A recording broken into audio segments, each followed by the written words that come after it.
Hola, estamos en la Universidad Complutense de Madrid y vamos a hablar de una de las 29 políticas comunitarias, la de la defensa de la competencia, más en concreto la que se aplicó en España en los últimos años, siguiendo el capítulo 1 del libro de Sergio Berumen, de ese mismo tema. Vamos a hablar de la ilustración de varios sectores.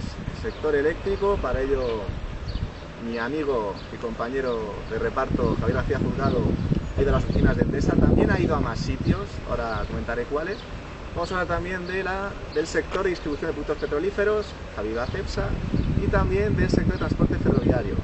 Ahí Javi ha ido unas vías, bueno, ahorita que Renfe, pero está bien. Luego terminaremos con unas conclusiones. Con esto se acaba la introducción, así que...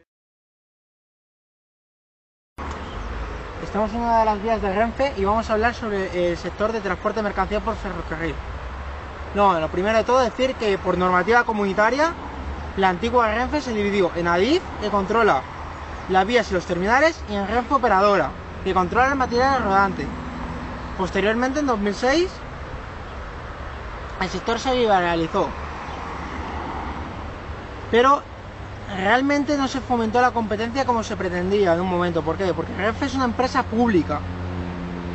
Esto significa que recibe ayudas del Estado. Entonces, muchas empresas privadas que quieran competir lo tienen muy difícil, porque competir con una empresa que recibe ayudas del Estado están en una clara situación de desventaja. Además, añadir que Renfe comparte consejeros con Adif, que como hemos dicho anteriormente es la encargada de las vías y terminales. Por lo tanto, la asociación que se produce entre ellos favorece claramente a Renfe, con lo que la competencia con Renfe sería muy difícil. Por último, decir que el sector, para fomentar la defensa de la competencia, ha hecho medidas como el Comité de Regulación Ferroviario, pero este comité, sus tareas que inicialmente se le asignaron fueron inútiles y no ha logrado satisfacer el objetivo que pretendía en un principio. Ya por último, decir que la longitud de las vías de los cómbuges es muy limitada, la infraestructura es muy mala y eso dificulta que otras empresas quieran meterse en el sector. Estamos en las oficinas de Endesa y vamos a hablar sobre el sector eléctrico. Lo primero de todo vamos a decir cómo fue el proceso en cuanto a la política de la defensa de la competencia. Primero empezó habiendo una serie de empresas, tanto privadas como públicas, que prácticamente ejercían monopolio, ya que eran muy pocas.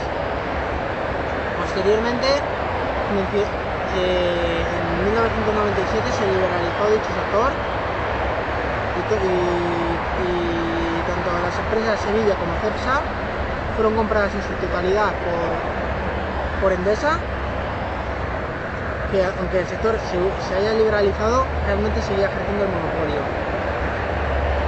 Las diversas empresas que han querido entrar en este sector han tenido muchas dificultades. ¿Por qué?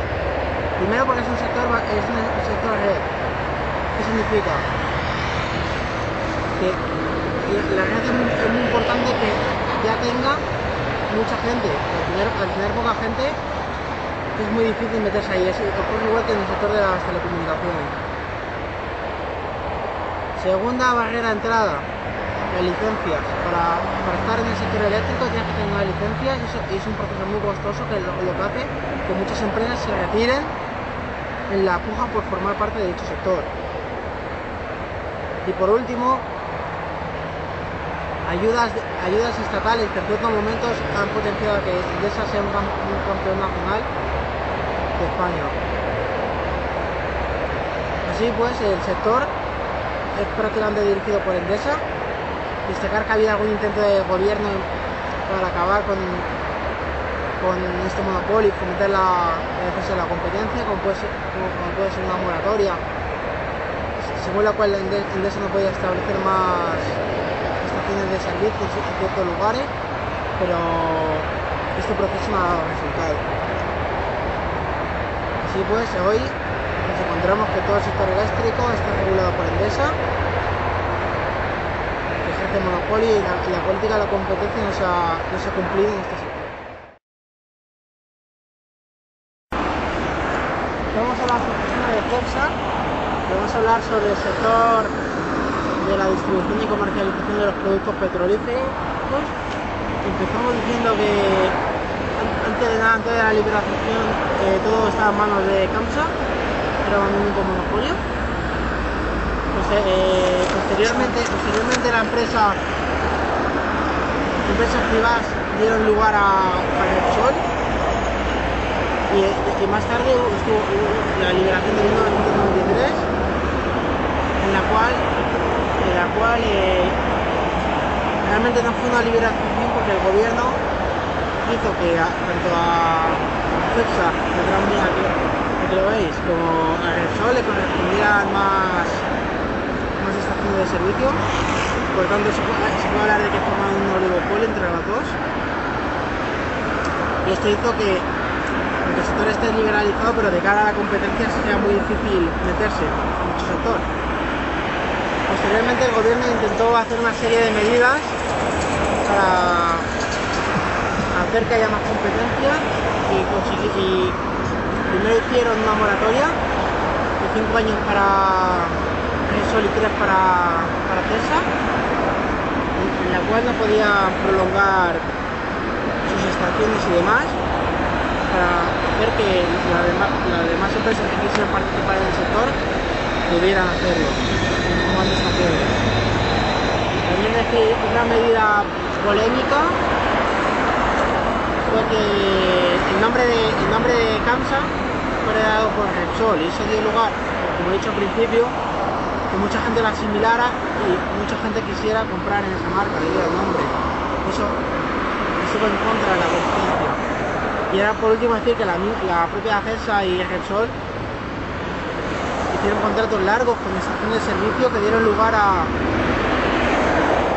que esas empresas atrajeran a muchos clientes y fijaran precios al por menor. Con lo cual todo esto dio lugar, aunque el sector esté liberalizado, realmente no sea así. Después de ese vídeo apto para cardíacos de mi amigo Javi, toca hablar de las conclusiones. Hemos visto que la política de liberalización de sectores en España no se ha aplicado del todo. ¿Por qué? Porque favorecen a muchos pero benefician a unos pocos muy poderosos, grandes empresas. Y en muchas ocasiones no se ha aplicado bien, por así decirlo. Además, estas empresas grandes son ayudadas, pero es que además tienen el poder de imponer barreras de entrada para perjudicar a las empresas más pequeñas, y por lo tanto es muy difícil que haya competencia en esos sectores. ¿Por qué? El Estado, además, le interesa introducir competencia en los sectores, pero también generar campeones nacionales. Telefónica, ACS, mi amigo Florentino, son solo dos ejemplos. Y en definitiva, hay que aplicar política de competencia. ¿Por qué? Mejora la asignación de recursos y incrementa la tasa potencial de crecimiento económico. Con esto acabo mi discurso, no sin antes agradecer a nuestra cámara, Mónica, la maquilladora, Ari, el productor ejecutivo, Sergio Berumen. Bueno, nos despedimos.